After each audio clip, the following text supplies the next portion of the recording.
All right, this is breaking news. I just Oh, found this, and I'm gonna. It says this just literally happened. Firefighters rescued dog from roof of California home. What happened? I feel like I have the like. How did it happen?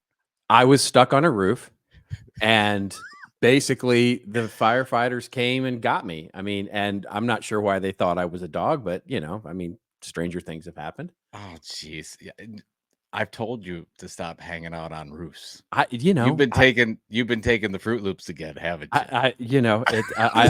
well, we're doing the whole story on Snoop Dogg, and so maybe I enjoyed Oh, 420 a little too much. oh, jeez. See, we're gonna have to have a talk about this. Hold on.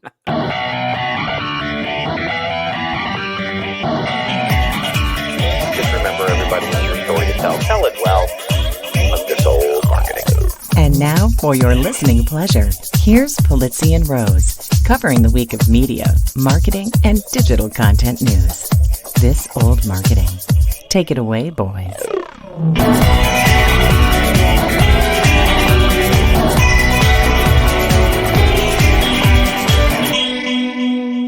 Well, hello, friends. Welcome to This Old Marketing, proudly brought to you by the HubSpot Podcast Network, the audio destination for business professionals. I'm Robert Rose, and welcome to episode number 441 for Friday, August 23rd, 2024. And with me, as always, is my pal, my colleague, and I think the only big star who didn't speak at this week's Democratic convention, Mr. Joe Pulizzi.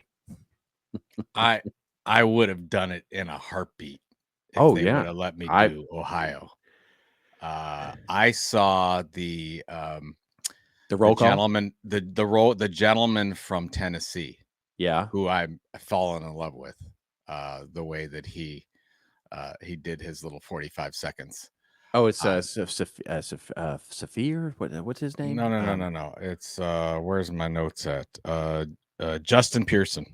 Oh, Justin okay. Pearson, Tennessee. Yeah. So it better. Well, by the way, if whatever Oh, side you're, that guy. Is that the yeah, guy who got he got banned from the house, or he got kicked out of the house for making the speech? Is that guy? no, that I don't know. All I Okay. know was I was told by multiple people you got to see the guy from Tennessee do the thing, and he basically very much in Martin Luther King Jr. oratory style did this is what we believe and this is who we are in Tennessee, and goes through it. And of course, you've got, I think it's working 9 to 5 playing in the background from Dolly Parton, and I'm just like, okay, it really plays. It really works well. So, but anyways, All I right. don't know. I didn't see Ohio, so I don't know. California. All I saw Georgia, which was Little John. Yeah, which was But I awesome. didn't see. I only saw the ones. I didn't watch any of the California was convention. Gavin Newsom, as you Oh, might expect. okay. Yeah. Gavin took. You could have gone a lot of places. Like they could have got George Clooney, another George Clooney, maybe a Brad Pitt. I mean, come on. Another George Ryan Reynolds. Clooney. No, Ryan Reynolds is Canadian. Yeah. But anyways, have you been watching the I have been convention? watching. I mean, we'll talk about it when we get to the raves, but I have actually been watching this week. If only for, and this will be part of my rave, if only for the entertainment value. It's been good programming. I mean, that's the thing. It's unlike most Democratic convention, unlike any political conventions I've seen before. So why do you think? Well, we could talk about it in the opening, but I'm Yeah. actually curious because I agree with you that it seems like this is different than any other convention we've seen. What happened with this programming? That is it because they have the new candidate and a new vibe, if you will, as my kids would say, Yeah. or is just somebody ridiculously smart saying, "Well, we need to do something completely different," and here it is. I mean, I don't know. I think all of the above, and I would, and again, I'll go off on a little more of this in my rave, but I think all of the above, and it's because they let the young people do it, right? Yeah. In other words, it's all been about, but this isn't just the Democrats, this is the Republicans as well, have forever stood on tradition, right? They've stood, the convention has always stood on very, very traditional sort of ways of doing things.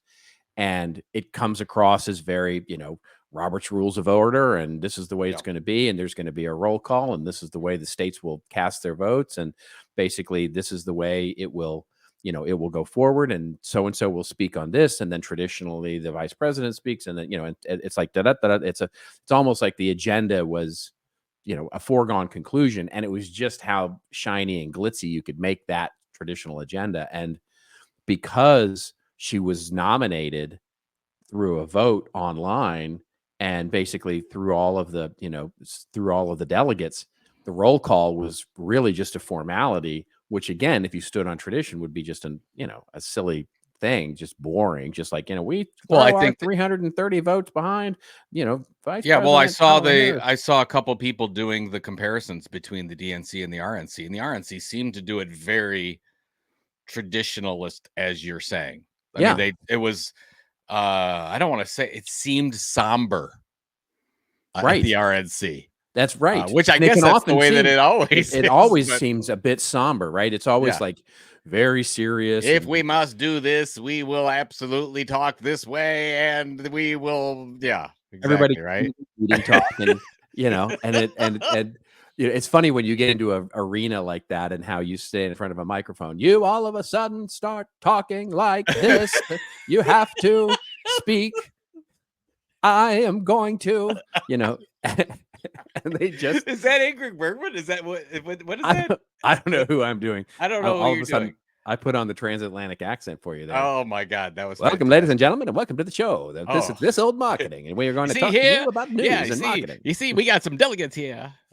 Very nice, very Yes. nice. So, anyways, before we get to all that stuff, we kind of rushed into it. Your week was good. Anything happen? My week has been incredibly busy. It's the weirdest thing. I've been. It's a lot of thrash work. I would say this week. It's for weird because everybody's on vacation, so it's very hard to get responses from anybody on anything. As they But should I've been be. busy. Busy bee. Do you see are things in the marketing area picking up into the fall? Do you see, like, I for all of our marketing consultants and professionals, do we see budgets opening up, or do we still see, like, pretty much I would we're actually going to love see to what hear from our happens? audience. I would love to hear from our audience because I'm not necessarily seeing it. And I mean, I'm seeing cracks, if you will, sort of, small things that are starting to pop open again, and interest and inquiries and all those kinds of things. But I'm not seeing any sort of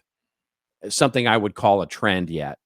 So yeah, I would actually, if anybody else out there is seeing something different, I would love to hear about it because Well, I'm not seeing it yet. I'd like to. So, if we go back to the last election cycle, after that happened, you saw lots of budgets open up, but also we were in a different time because we were coming off a major financial correction. We were in the Sure. middle of COVID.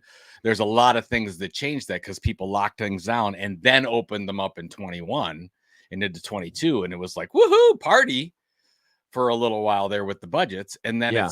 we've gone the other way and really, hey, we're uncertain, so are we going to go into a recession, which we talked about quite a few times, but it seems like that's not going to happen again. After last week it was going to happen.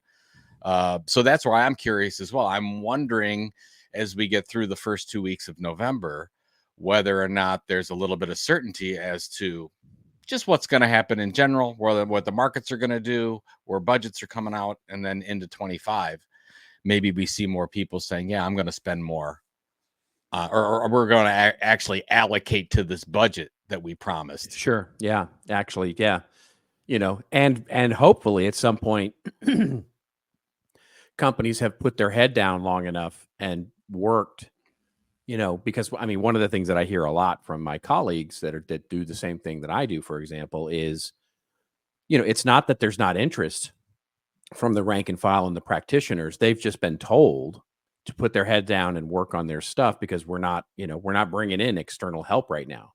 So it's just, for whatever reason that is, and that, so hopefully what happens is that they've put their heads down long enough that people start poking their heads up going, hey, what happened while we were gone, right? You know, Yep. what's going on, you know? So whether it's attending conferences again, whether it's, because I know some conferences are down and saw smaller crowds than because training budgets weren't there or conference and travel budgets weren't there and all those kinds of things. So hopefully we start to see a little more of a opening up of those things so that people can, and I think in large part, and we'll talk a little bit about this in the show actually, but I think in large part because AI has sucked so much oxygen out of the room, it has really put a damper on anything else, right? If we're going to do one innovative thing this year, you can bet that it's going to be exploring AI, right? And so, Yeah.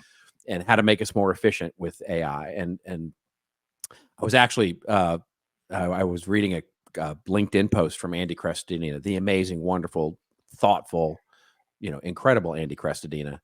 And he wrote about this thing, about how using AI for content audits and analytics and other things. Basically the title, the LinkedIn posts don't really have titles, but the title of his post was, "Let's stop using AI to create things and let's start using AI to like analyze and scan things." Absolutely. It's Amen. like, That yeah. is it's funny. I've tested, as you have as well, a few tools to see what kind of content you get. And I've never been impressed. I think you Nope. said it on last, like Yep. I've never really been impressed. But as an assistant, Oh, I God, am yes. I'm like I'm doing little things where we're planning a trip next year to Bavaria with some friends. And I'm in ChatGPT 4.0 and I'm figuring things out. And I'm like, okay, give me, here's me, here's what I like to do. Give me it's a 7-day trip into Munich. And what does it look like? So it goes through the whole thing. And I said, hey, take out all the Nazi stuff and and I want breweries instead.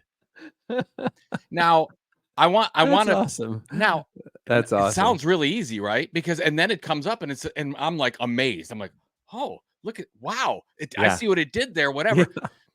Now that would have taken quite a long time Sure, for me of to course. do Yeah. with Google. Now, again, you have to go in. I don't 100% believe it.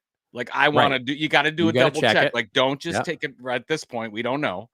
So go, but the fact, and I'm like, okay, well, how about that? Really good. I like that trip. How do I do that trip without, let's say, renting a car? Is it possible? And it is possible or isn't possible. And that's the kind of thing that really gets me excited about these types of things. When, to Andy's point, you look at it from an audit standpoint, you look at it from planning and strategy. And if it helps you from that perspective, I'm all in. But again, you have to put the time in to train it yourself. Yeah. With your own stuff.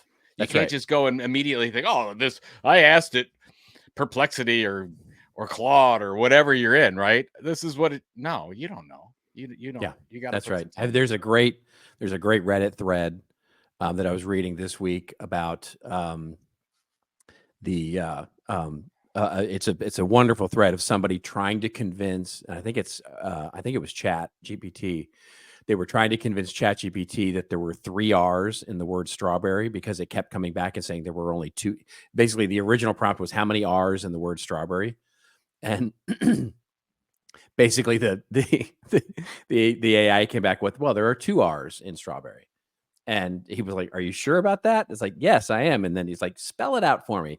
S. Yeah. And he goes, it's this very funny, like text chain with ChatGPT. And finally, after like 30 minutes, he figures out how to train ChatGPT to finally realize that there are 3 R's in strawberry. It's fascinating. Unbelievable. It's those, but to that point, it's those types of things that I'm using it for. I think I told you on the one episode where I have my initial thriller, The Will to Die. And as I'm creating content for a follow-up piece to that, I need to refer back. Well, I have a whole thread where it has already read all my chapters. And I say, okay, what did Robbie do with this and whatever? And I don't have to go to the page. It just says, oh, okay. Right. And like, it's basically my helper from that standpoint, and say, oh yeah, this is where the parents came from. This is what, all those types of things. That's super helpful. Like even from a content standpoint, you can upload all your posts, 300, 400, 500 posts. Hey, did I do anything on this? Did I write anything on here? Did we have Yep. anything on those types of things are really helpful. Yeah, Anywho. being able to talk to your data. That's what the promise I is. just have for to sure. name it. I don't have a name for like Al. Or I don't know if it's I don't know if there's a gender associated with, like, I don't know how I feel. My wife has toward it. named hers. She put it, she's got the app, the ChatGPT app on her phone, and she uses it all the time. And she's named it. She's got a name for it. Do we know? Yeah. Can you say? I'm not going to say, but yeah, I'm not going to say, but there's a name. Okay. Yeah. Well, let's stop that conversation entirely. What do we have this week? Well, we got a good show this week. It is the dog days of August, and there is really nothing other than the DNC this week to talk about. But we do have marketing news to think about, talk about, discuss. We will start by talking about the big, interesting news coming out of DNC this week, which is, the content marketing piece of it, the creators piece of it, how they're really leveraging content marketing and creators to create a new kind of DNC.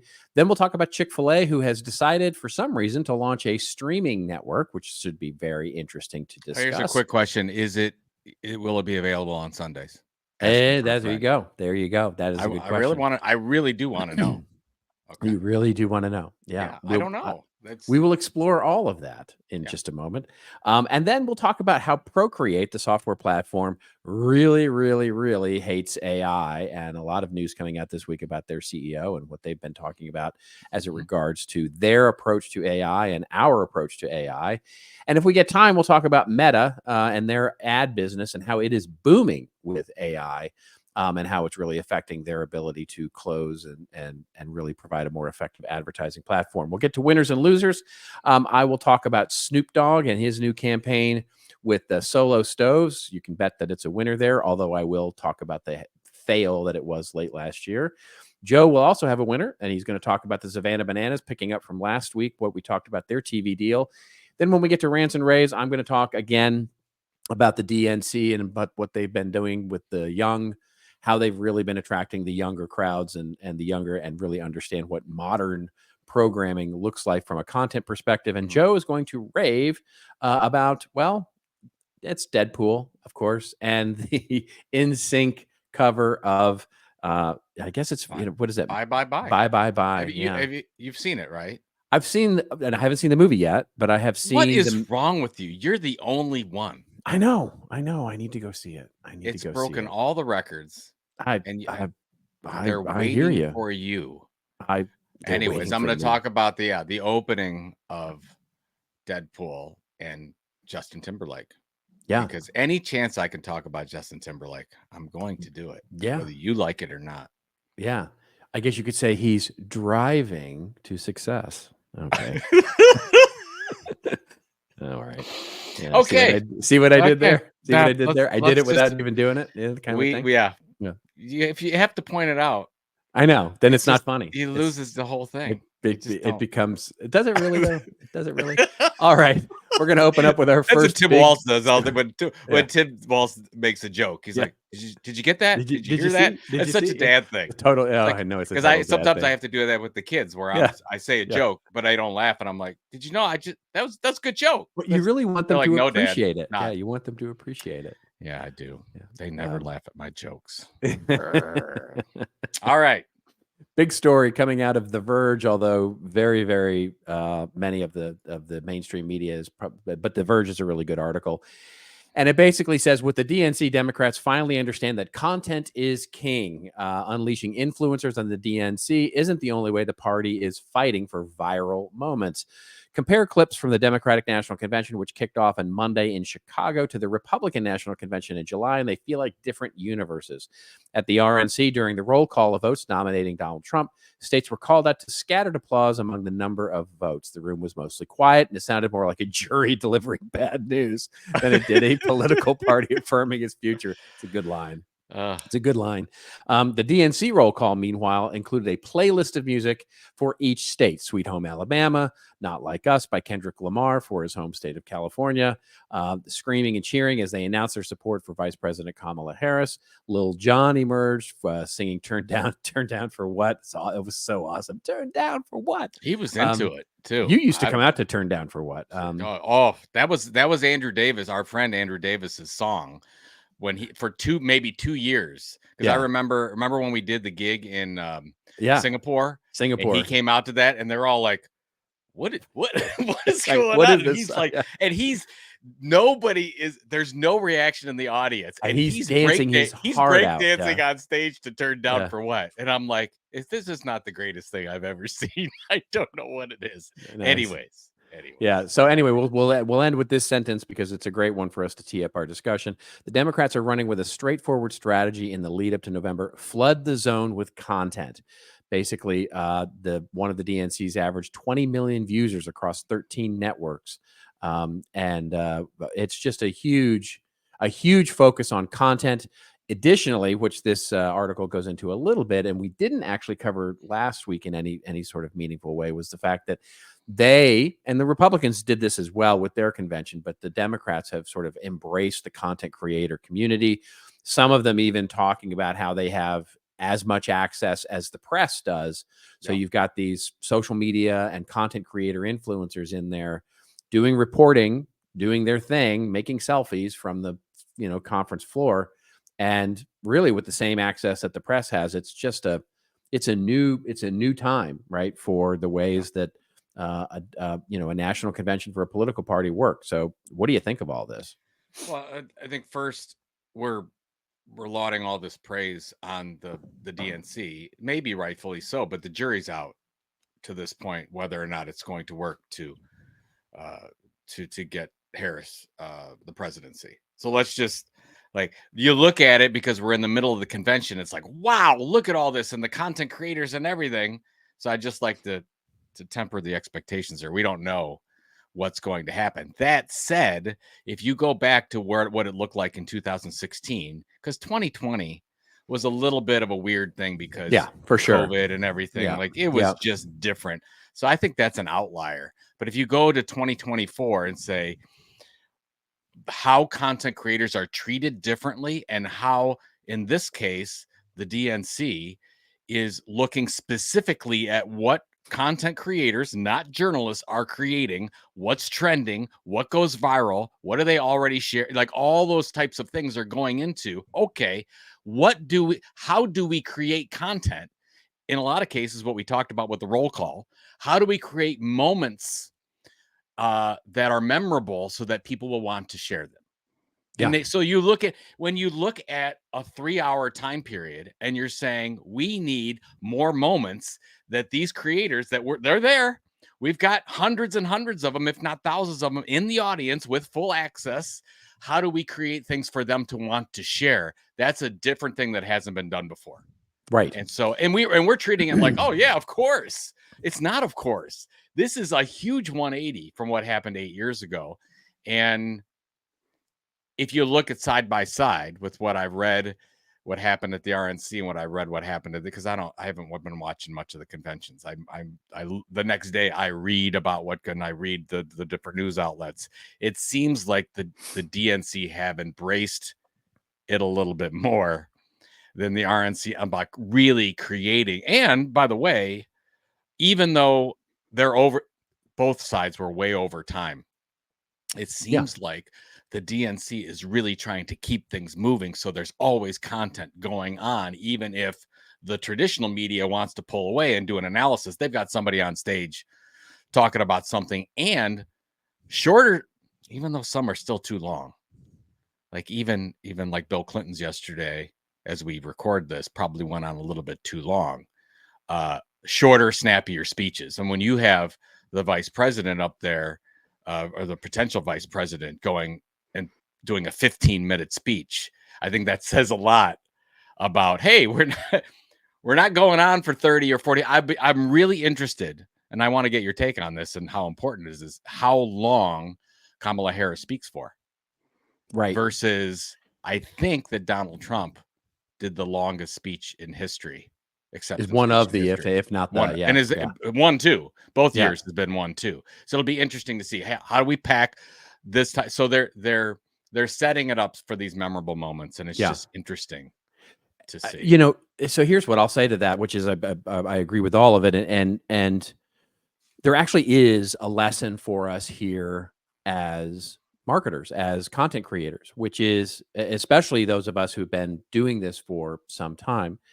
You know, I told this, I can't remember how long ago, I told the story of content marketing world in 2022 it was, or it was either 22 or 23, where we were back for the first time in person, and it was in Cleveland, and you know, you were there, and we were coming off of stage, and it was, you know, the usual suspects, right? On stage, we had Ann Hanley, we had you know, Drew Davis, we had you, we had me, we had, you know, it's basically people who have done this many times, and with no exceptions, everybody came off stage and went, that didn't land like it used to, right? That those jokes didn't land like it used to, and that didn't. It's they're quiet, you know, or they're, you know, there's something different. There's an energy, a different energy. And then we noticed it when we sort of opened up and it was on the show floor. We noticed that there was a lot of people who were sort of confused on where food was and where coffee was and how to, you know, how to line up and how to. And what we finally realized, like 4 days in, was, oh, you know, because it's been online for so long because of COVID and the pandemic and everything, you know, what we're seeing here are a lot of new people who, this isn't their first conference back since being away from COVID. This is their first conference ever. Yeah. Right. Because they graduated, you know, college in, let's say, 2019, maybe 2018, 2019, maybe they even graduated in 2020, and then didn't go to a conference for 4 years or 2 years or 3 years, right? They just never went. And so this was it's not only just new kind of experiences, they don't know who anybody is, really. And so I think if you take that lens and apply it to what we've seen, you know, like you said, 2020 was a weird year. It was always going to be weird because of the way the conventions were done, and certainly the, you know, COVID had a big role in that. So if you go back 8 years to 2016, you go, the young people there were seeing sort of this again, both parties, both conventions, standing on tradition, boring, you know, and built for, and here's the key thing, built for TV, right? The conventions have been, for the last 40 or 50 years, have been built for TV. And just like you said, you know, pausing so that the networks could go for analysis, bring in guests into the studio, have the big room, you know, where they have all of the political analysts in there, not a lot of music playing, you know, quiet so that the TV networks could actually do their thing. And then they would have big, long speeches where they would actually hope to get the people to, you know, tune in for 30 minutes or 45 minutes. And now they're building this convention for social media. So it's short, snappy, quick, viral moments that they can get. It's not built for TV. And you can see if you watch it on TV, you can see the analysts aren't quite comfortable with it, right? You know, they're trying to talk over the cheers. They're trying to talk over the music. They're trying to pull away for some analysis. And it's like, oh, wait, I guess we got to go back to the stage because somebody else is on now, right? And it's that different architecture that is truly changing the nature of the way that they deliver the experience of the convention, building it. And it's basically young people who, let's not forget, the young people who are now sort of running this and making the decisions and creating the content and doing the things are people who weren't engaged, quite honestly, because they weren't old enough to vote in 2016. And so now these people are in their early 20s, you know, mid 20s, even maybe late 20s. And they're the ones sort of programming this thing and saying, this is for my generation. And this is the first convention that I can think of anyway, where they can actually see what it can be, right? The joy and what a political, you know, being for something, right? Not just sort of airing the airing of grievances, right? And so this is the big change. And I think that's what's so, I mean, it makes me feel good about politics again, right? It's not, actually, it's funny mentioned the programming aspect. It's not too dissimilar. We were talking about Savannah Bananas last week, Right. where he set it up. If you look at baseball is set up as a televised and radio where they have the 2-minute breaks in between so they can get advertisement out. So you have entertainment, and then you have break. Nothing for the most part outside of a hot dog race or something like that. There's not much going on in the ballpark or around it.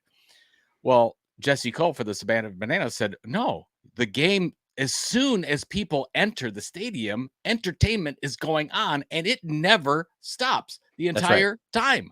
So where you get, it was an interesting flip where I saw people that needed to go to the restroom or wanted to get a hot dog or something like that. They left during the game because the entertainment was almost better between innings. Right. So it's just, so again, it's like, it's almost like what's an easy example, like for going to a trade show. We had a conversation at CEX last year or the year before. We had somebody who exhibited who was waiting. They basically put up a booth and wanted people to show up to the booth, and it didn't go very well. And they were very upset. And I said, well, what experience did you create so that people would want to go to your booth? And so we worked much, much harder and did a much better job with them and saying, let's do something so that you can create an experience, something memorable at your exhibit. You have this opportunity. I think we just need to rethink. We need to rethink everything like that. And it seems like it's an event. If you're sponsoring an event, you are the event. You are the programming, right? You are the programming. That's a lot of people. It's funny, but a lot of sponsors don't realize that. No, they are part of the event. You've paid for access to be part of this amazing experience. Exactly. And what you bring to the table can be very important, as important as any of the other educational programs. 100%. So, well, speaking of being part of the performance, we should probably pay a couple of bills because it's part of our performance. I guess. Let's go. AI tools are completely taking over marketing. I mean, seriously, AI usage has increased 53% since last year. And how do I know that? Well, I know that because I just read HubSpot's latest AI Trends for Marketers report. It's a goldmine of insights and covers everything from the challenge marketers are facing to the AI tools they're using right now to crush their goals. And that's just scratching the surface. You want to know more? Go to HubSpot.com/marketing to download it for free.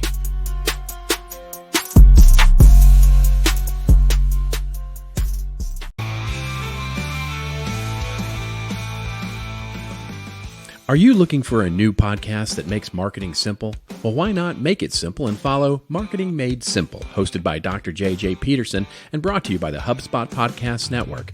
Marketing Made Simple brings you practical tips to make your marketing easy and, more importantly, make it work. Like a recent episode called Getting Unstuck, your website's secret flaws and how to find them, Marketing Made Simple makes things simple and helps you make marketing work. You can find Marketing Made Simple wherever you follow your favorite podcasts.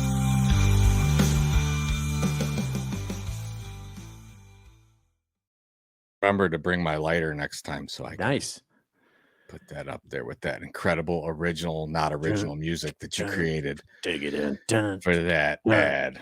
We're going to see I think is it Avett Brothers or Avett? Is it Avett Brothers? Do you know them? Are you familiar with them? No, I don't think so. Really? Unless you're getting it wrong, which is I'm going to see them tonight. A friend of ours, really likes them, so we decided to go, and I just started listening to their music and I really like it. Avett? Very Avett, Avett. Avett Brothers. Okay. Yeah, it's I don't know it. Yeah, I got it. I'm gonna see it tomorrow. Yeah, Avett. Okay. And I'll I listen to it after the show. heard, I just didn't know, sometimes you listen to something. I have heard a couple of them before, but really good. I think you would like it. Yeah. I think that after a rough day of marketing consulting, you're like, I need some music. Little John is just too much for me. I need to bring it back. Avett Brothers. Yeah, exactly. So we're doing that. So I like it. Anywho, I like it. What else we got? We got another story here. So we're gonna go to Deadline for this one. Although there's a couple of places that are actually reporting on this story as well. And apparently Chick-fil-A. You want? I like that Chick-fil-A hatches. I know Plans. it's a good it's a good headline for sure. Chick-fil-A hatches a plan for streaming service as reality TV comes home to roost. See what they did there? They did two. See, there we go, explaining dad jokes again. Okay. Mhm. Anyway, the article opens up by saying, it's an exclusive from Deadline. Okay. All right. Chick-fil-A is moving aggressively into the entertainment space with plans to launch a slate of originals for its own streaming platform. Deadline understands that the fast food firm has been working with a number of major production companies, including some of the studios, to create family-friendly shows, particularly in the unscripted space. It is also in talks to license and acquire content. We hear that this includes a family-friendly game show from Glassman Media, the company behind the NBC's The Wall, Michael Sugar's Sugar 23, which is a behind series of Netflix's 13 Reasons Why. Deadline understands this show has been handed a 10-episode order. Budgets on the unscripted side are believed to be in the range of $400,000 per half hour. Sources told us the idea is to launch later this year, and there's also talk of scripted projects and animation. Brian Gibson, who has worked on this series to remake and Fox is a Dead, blah, blah, blah, lots of blah, blah, name dropping. Chick-fil-A, known for its fried chicken sandwiches. Is that what they're known for? Okay. They're not known for, I don't know if they're known for fried. I wouldn't have called them fried chicken sandwiches. I would have called them breaded chicken or just chicken sandwiches. Just chicken sandwiches, I guess. Chicken sandwiches. Because fried chicken is whatever. Doesn't matter. Just can't the latest. They're the latest company outside of entertainment industry to move into its own originals. It joins the likes of Lyft. This is not that this goes. It goes haywire there. They just didn't do their research very hard. But anyway, they're going to launch a streaming network. They get a good idea. It's content marketing, obviously. What do you think is the motivation here? I think that we've talked about this quite a bit, and we just talked about it actually with the DNC. There's an opportunity to create advertising messages, if you will. Maybe you want to call it some type of content marketing to create a trusted relationship with somebody else. And you don't have to do it through just a plain old ad like we used to. You could do it through regular entertainment and valuable information. This looks like, I don't know exactly what they're going to do in they call it reality TV. Are they going to have it? Where I question this for 2 seconds is because we talked about a month ago where they had the woman who was doing the TikToks who also worked for Chick-fil-A, and they told her to please cease and desist that. Yep. And she is now making probably hundreds of thousands of dollars being sponsored by other places. And Chick-fil-A doesn't have that earned media that they were getting from before. I don't know why they made, but they're going to go to this. Is this reality TV going to be a little bit more controlled? The idea itself, I like. I think of Red Bull Media House. You can think of lots of other organizations that do things like this. It's not new, but it's going to the trend that we thought would happen, and it is happening. That when you look at a piece of programming, wherever it is, whether it's on Hulu or whether it's a movie, that's gonna be corporate sponsored and produced. Yeah.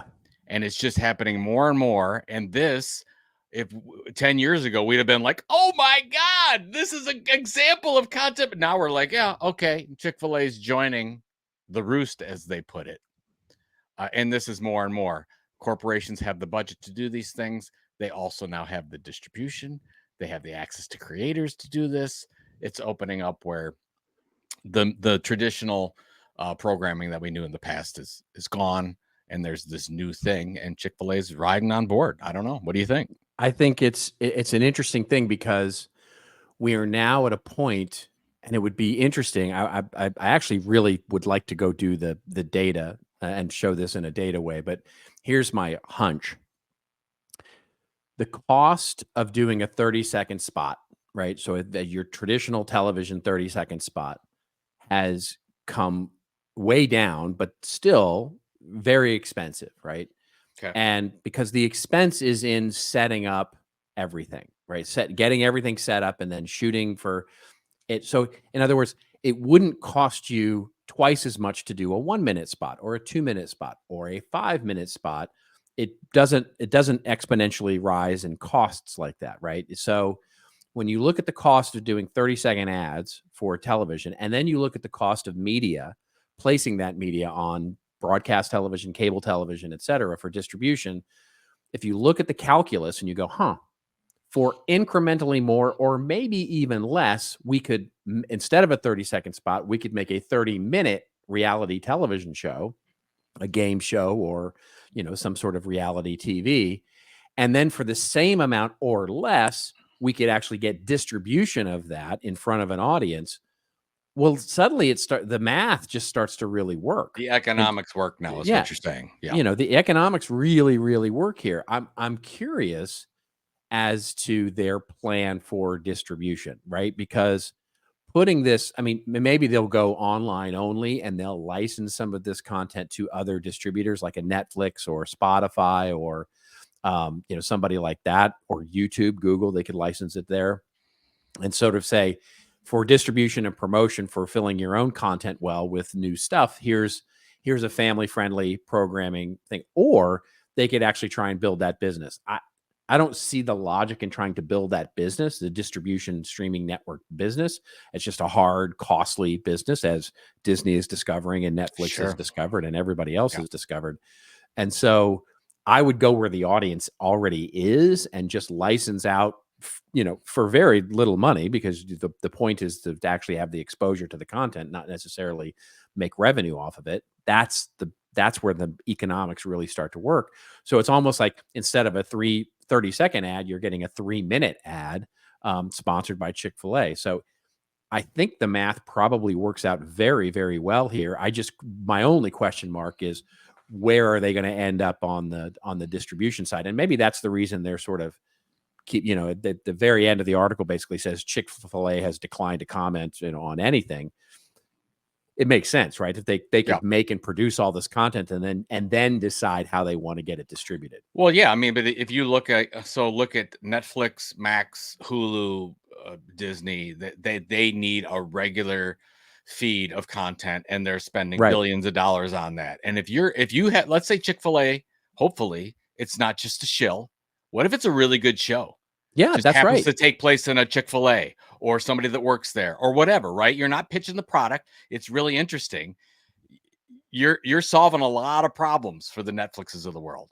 That's right. Because they're international efforts to find good content and then reformat that in some way for American audiences. It's a huge effort for them. Whatever, lots of content. It could be that would be interesting. I agree. Like, they're not doing their own app here. They're probably not going to schlep it up on their website. They're probably saying, okay, this is a really good series. I got 9 episodes here. This is some fantastic stuff. Let's get it placed. Yeah. And they could do it. They could do it as a media retail. So it could be a media retail network where they play it 24/7 in store. Yeah. Right. Yeah. Where that's like a Walmart. Yeah. Like what Walmart's doing. Right. And so there's lots of opportunities here. And I think the economics really work. I think it's fascinating. Good. I like it. Yeah. We'll see. Again, what are they going to do on Sundays? It's important. I'm not making fun. I'm just saying they don't work on it's a thing. They don't work on Sundays. So well, they don't work on Sundays, but they could air that they could have a presence, they could air it on Sundays. That's nobody's working. I guess. I don't know. I don't know. We'll never know. Oh, I think we will. No, I think we will. We might never know. Okay. All right. The mystery that is Chick-fil-A. Mystery. It's just like, oh man, I wanted to watch this. It's Sunday. Can't watch it. Chick-fil-A sauce? Nope. Okay. All right. Let's get to our last story that we're going to cover here. Chick-fil-A's Polynesian sauce, by the way, one of the greatest things. No, ever created. No. None of the sauces are good. None of the sauces are good. What? I like it. I like it just classic with no sauce. Nothing. Just the chicken. No, sandwich. you need the Polynesian sauce for the waffle fries. No, you don't. No, you don't. You don't need any of that nonsense. Mm. Who are you? Go home. All right. Let's get to the last story we're going to cover here, which is about Procreate, which is just not a good name for a company. But I'm going to go ahead and, anyway. Procreate, their anti-AI pledge, attracts praise from digital creatives. The popular iPad design app has vowed against introducing generative AI tools into its products. This coming also from The Verge this week. The article opens up by saying many Procreate users can breathe a sigh of relief now that the popular iPad illustration app has taken a definitive stance against generative AI. Why would they breathe a sigh of relief? Were they really uptight about it? Anyway, I think we're so. we're not going to be introducing any generative AI into our products, Procreate CEO James Kuda said in a video posted to X, which is itself ironic. I don't like what's happening to the industry, and I don't like what it's going to do to artists. The creative community's ire toward generative AI is driven by two main concerns: that AI models have been trained on their content without consent or compensation, and that widespread adoption of the technology will greatly reduce employment opportunities. Those concerns have driven some digital illustrators to seek out alternative solutions to apps that integrate generative AI tools, such as Adobe Photoshop. And so the article goes on to talk about why he's really not happy with AI, et cetera, and how Adobe has attempted a quote more ethical approach to building generative AI tools. What do you make of all of this? I get the marketing value in saying something like this to set yourself apart and to pander to a group that feels a certain way. I understand that this Right. got a lot of praise from a lot of people, a lot of designers. There's like, yes, finally.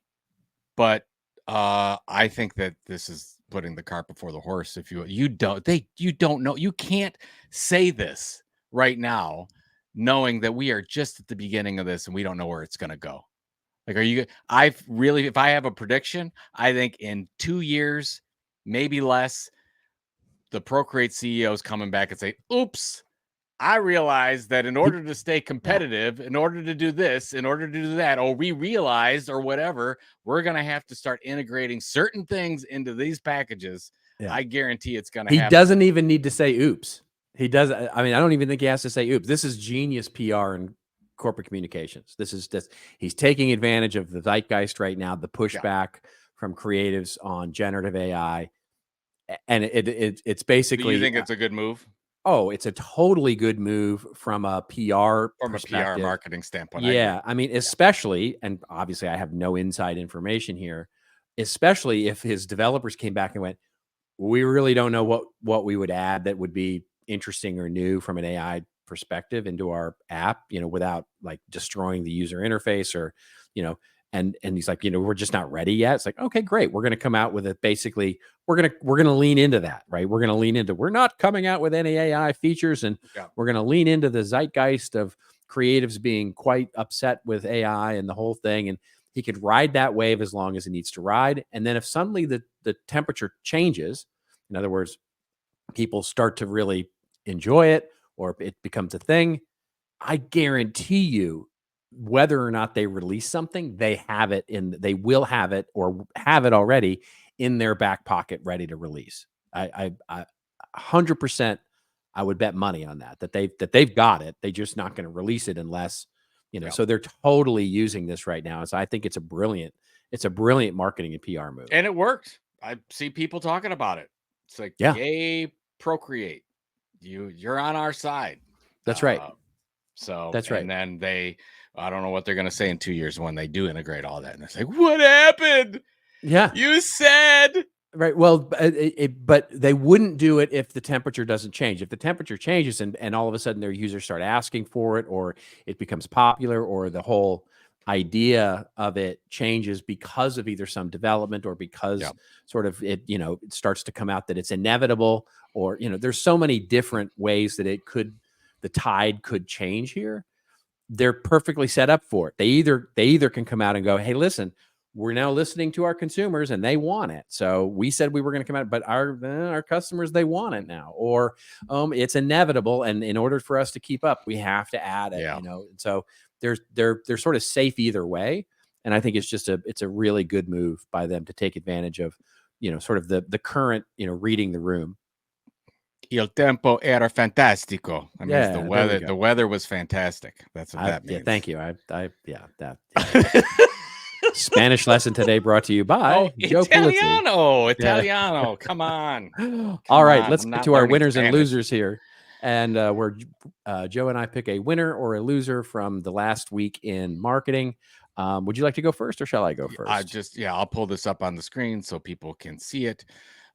Yes, and this is kind of a continuation from from last week. It's the Savannah Bananas, and you mentioned it while I was giving them the praise about going to my first Savannah Bananas game, but I like to heap on as much praise to Jesse Cole and Emily Cole and what they're doing with Savannah Bananas. They have a TNT Sports deal, so they're going to start live broadcasting their games, I think with True TV, and then also TNT Sports and some other things, and they're promoting it as the greatest show in sports. This is all marketing, folks. I mean, this is taking a game, a sports game, and saying, how do we make sports every ball. little point? Yeah, sports ball, and they're doing a really good job at sports ball here. Yeah. And again, I think to your point that you made before about looking at content opportunities different than we have in the past with what we can do, and getting other people involved, and it's just hats off to them. I'm impressed by what they're able to do. It's going to be interesting to see if Savannah Bananas now own, if I'm right, 3 different teams as they're creating this banana ball concept, kind of like the Harlem Globetrotters did with the Washington Generals in the past.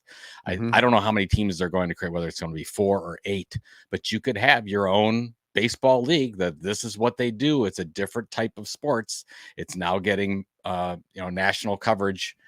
It's already getting a lot of creator coverage and has been for a long time, and that's why they have 600,000 on their waiting list all the time. So it's going to be interesting to see. Now we're backing into traditional media. That's right. Right. Interesting move. Yeah, good for them. Right. I'm sure there's a lot of money involved in the this. 2032 Olympics, banana ball becomes an Olympic sport. Wow, that might be that will never happen. I don't think that's going to happen. But I like your confidence. All right, cut of your jib, sir. What do you got this week? I have so it's an update of sorts.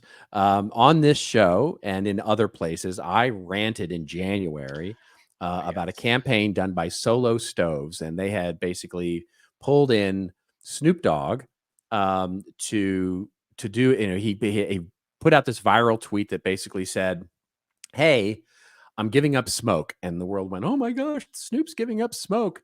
And basically they created this viral awareness brand ad with a video on YouTube and everything like that. And I railed a guy, I ranted. It was a rant that I had then, and basically talked about how that they didn't connect it. They didn't connect it to other experiences. In other words, you clicked on the link of the call to action from the video and it went right to their e-commerce store, even though it was an awareness ad. And by the way, I ranted mostly at the fact that the company fired their CEO because of this campaign. And I didn't say that. They said it. They said it in the press release that one of the reasons for this CEO's dismissal was this campaign, which failed to produce revenue lift in the first 6 weeks. And I was like, yeah, right. The brand awareness campaign didn't provide a revenue lift in 6 weeks. It's like, that's just tell me you don't understand marketing without telling me you don't understand marketing. And then, so here we go, 8 months later, now we're in August, and the Martin Agency, which is now helping them resurrect this new, hot off of his hosting duties at the Olympics.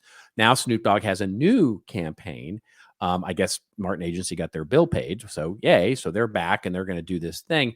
Now they've taken totally a page out of the Ryan Reynolds creative playbook. And basically the ad that now runs on their whole campaign now with Snoop is basically him sitting in front of a Solo Stove and quite literally, doing the Ryan Reynolds things. This is an ad. I am Snoop Dogg. I am an influencer. You should buy a stove. You should really buy a stove because I'm an influencer and I tell you what to do now. Right. And it's basically called blunt marketing. Get it? Blunt marketing. It's basically, it's cute. I like it. It's very, the ad is very funny. And it's very cute but it's very just on the nose.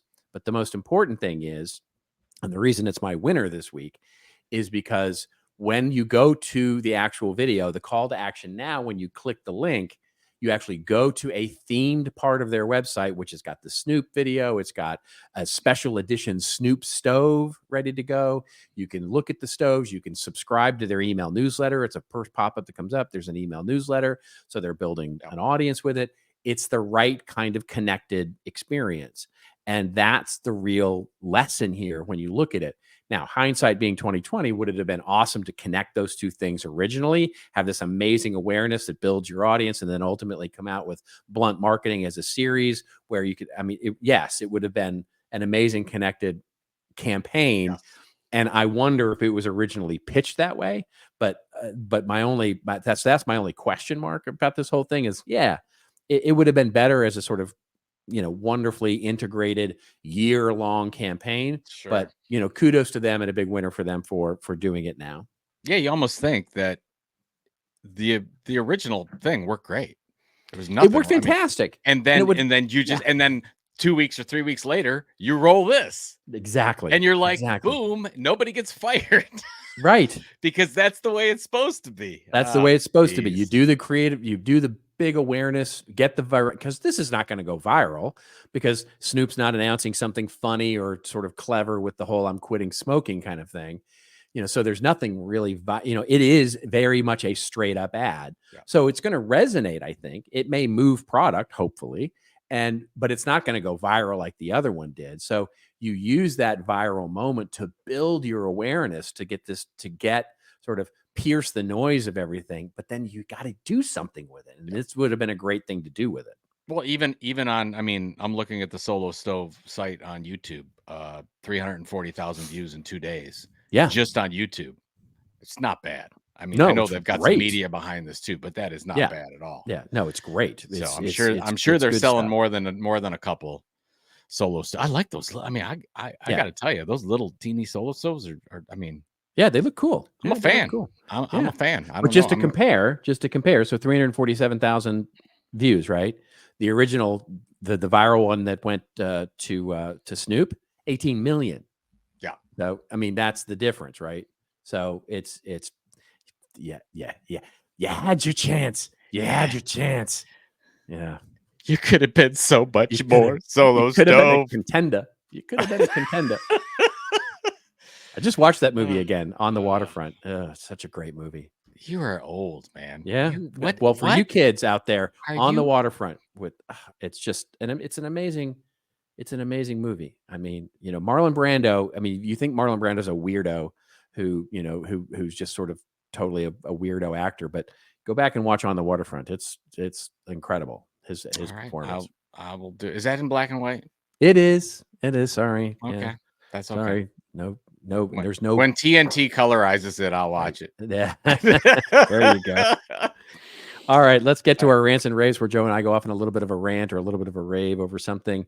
I'll go first because mine is so very quick because we talked about it ad nauseum at the top of the show. But basically, I just wanted to rant or rave rather about the DNC and their understanding of youth, how the youth consume content in their programming. And it's just refreshing to see from a political party to bring joy. And then that's the word I want to use because it's the theme. It was the theme of last night with Bill Clinton's speech and with other speeches.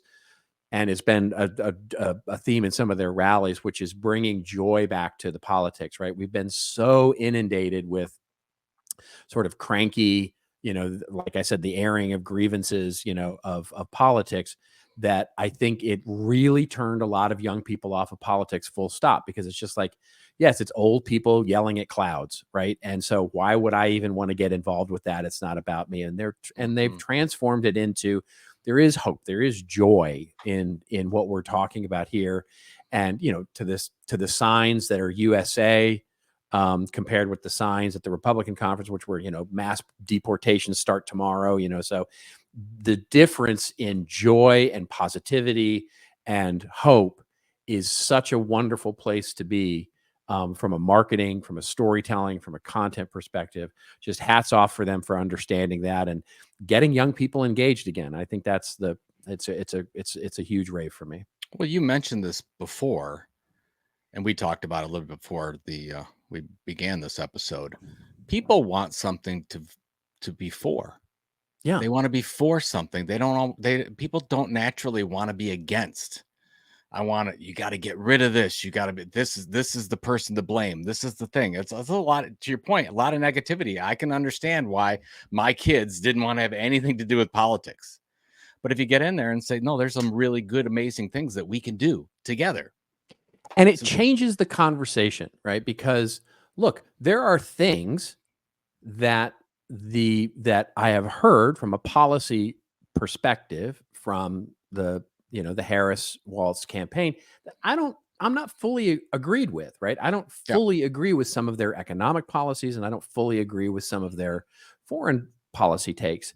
And so, but here's the thing: we can now joyfully have the disagreement and the conversation rather than thinking that each other is the enemy. And that to me is such a functional change. I used to love talking about politics. I used to love talking about policy and what was smart and intelligent and what was the right way to do things. And it's just, I lost it.